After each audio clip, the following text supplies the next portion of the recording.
At this very moment, 1 in nearly 40 Americans is utterly paralyzed by the need to perform an irrational ritual. They wash their hands repeatedly, lock the door 5 times, count to 7 before entering a room, just to get through the day, or even the hour.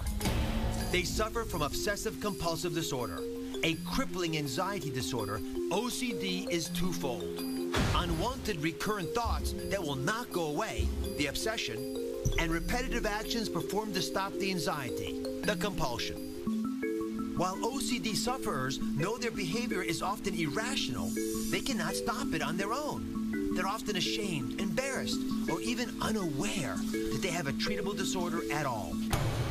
And unfortunately, OCD is easily mistaken for something else. It's confused with depression, bipolar disorder, or ADHD. On average, it takes 9 years after onset for an accurate diagnosis. Would you know if you or a loved one was suffering with OCD? Do you know what the signs are? The answer could change your life. Here to help us understand this condition is Dr. David Tolan. He's the director of the Anxiety Disorder Center at the Institute of Living. So, Dr. Tolan, who's at greatest risk for this very perplexing problem? Well, Dr. Oz, the #1 risk factor is people with a family history of OCD. We know that there's a very strong genetic component. It seems to affect men and women in about equal numbers, although boys seem to develop this disorder earlier, whereas girls tend to develop in later teenage or even early adulthood years.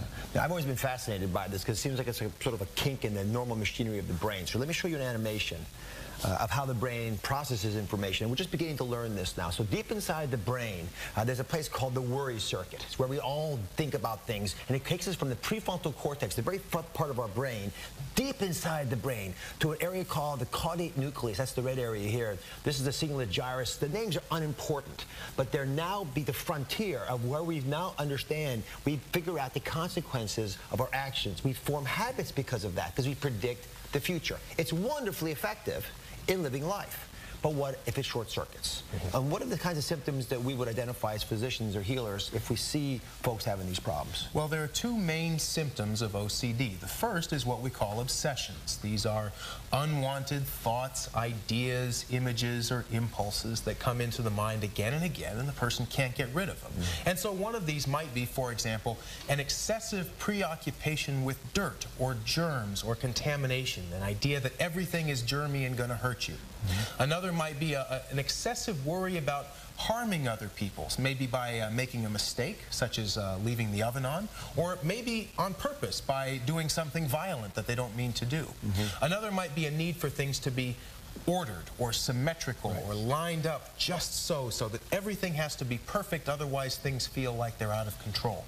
And then there are some people who have obsessions that are personally repugnant sexual or religious or violent thoughts or images. These are the obsessions.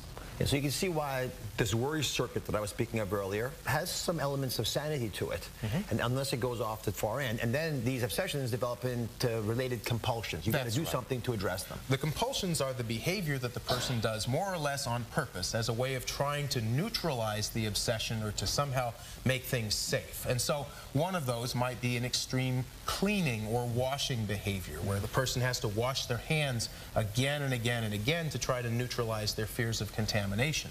Other people might need to check and recheck things over and over again, so if you're afraid that you've left the stove on, you have to keep going back to check it. There are some people who engage in excessive ordering or arranging behaviors, so if they are worried that things aren't symmetrical or lined up, they have to keep physically rearranging things. And then there are some people who also engage in what we might call a mental ritual, praying or counting in one's head, doing something again and again and again to try to feel better.